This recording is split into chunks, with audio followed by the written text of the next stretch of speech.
Hey guys, Blaine back here, the lawnmower repair guy. So this is how the carburetor looks after sitting in the ultrasonic tank. It was disgusting. Now the bowl's nice and clean, carburetor's nice and clean, and so is the bolt jet.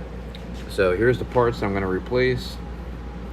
This is the float, 132019A.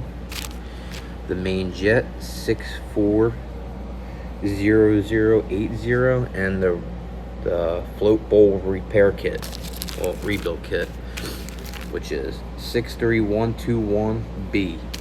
So that's all the parts that I'm going to use. Stay tuned.